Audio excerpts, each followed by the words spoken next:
Hey guys, Gothamgeekgirl here, and let's talk about Prey. It's the biggest movie and TV series premiere ever on Hulu. The direct-to-Hulu release of Prey, the action thriller prequel to Predator, notched the most viewing hours ever on the Disney-owned streamed app. So, Prey is set in the world of the Comanche Nation 300 years ago, centuries before 1987's Predator. It follows a fierce and highly skilled warrior, Naru, who has been praised in the shadow of some of the most legendary hunters who roam the Great Plains. So the movie stars Amber Midthunder as Naru. She's actually the daughter of actor David Midthunder, who also voices Nightwolf in Mortal Kombat. The film is directed by Dan Trachtenberg, and I think they did a phenomenal job with the casting. The movie is being called one of the best movies of the year, and obviously one of the best Predator movies, clearly almost on par with the 1987 original. So while I do agree it's definitely way better than most of the movies we've seen and way better than the Predator movies, I do not think it's groundbreaking, and I'm going to explain to you why. So first, like I said, I think the casting is fantastic. I really love that they actually used Native American actors, and the movie features great action, great effects. They actually looked practical. There were some practical effects and CGI. Cool gadgets. I love the gadgets. His like technically advanced arsenal was like sick. It was like almost too sick for this movie. So yeah, he was amazing. So it's interesting to see like the tribal fighting technique versus the alien tech. I think Amber was fantastic to watch. She was such a badass. And I honestly would like to see more from her. I think she did a great job. The movie had good pacing, action, stealth.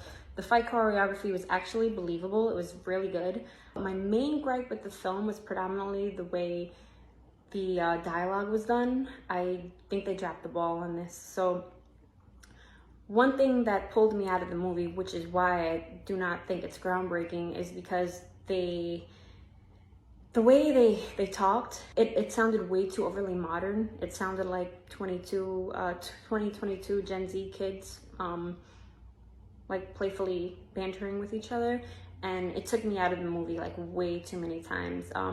It wasn't necessarily that they spoke English, it was more the things that they were saying.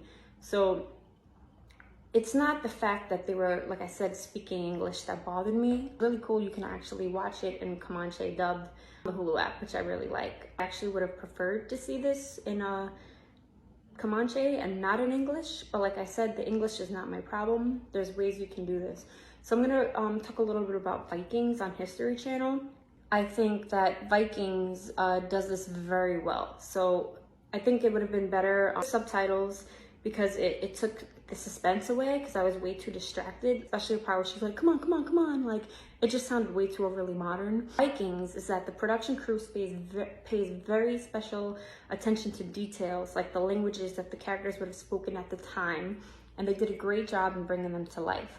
So when the Vikings aren't speaking English, they're usually speaking Old Norse. I'm really big on period pieces, so this is kind of why this was a problem for me, being that this movie took place 300 years ago. There's an Old Norse specialist at the University of Iceland who translated a lot of scripts in Old Norse, and they would go back and forth between like Icelandic, or if they had like French characters, they would use Old Low Franconian, based on words collected from old psalms and poems and other parts that were translated to Latin. So Vikings ended up having a collection of resurrected languages that some historians brought to life. So I think this could have been better executed in the movie when they speak English, because like I said, in the Vikings, when they still spoke Nordic, they also would differentiate like the different languages when you meet different cultures, which is what I think Prey did do well when she met the French guy who actually spoke her native tongue, and they both spoke English, which is something Vikings also did, to differentiate when they can understand each other and they're speaking the same language. But when it comes to Comanche and Comanche, I didn't really like the interactions and the dialogue because it sounded too modern and it took me out of the film.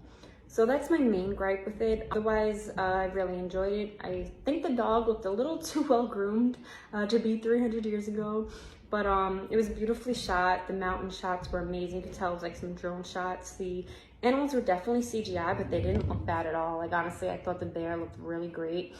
The franchise was a train wreck before, so this sci-fi action flick definitely, I guess, broke whatever curse it had, and it's more enjoyable now, and it had a great runtime. It didn't feel overwhelming at all, actually. but I still don't think it's groundbreaking. Let me know what you guys think.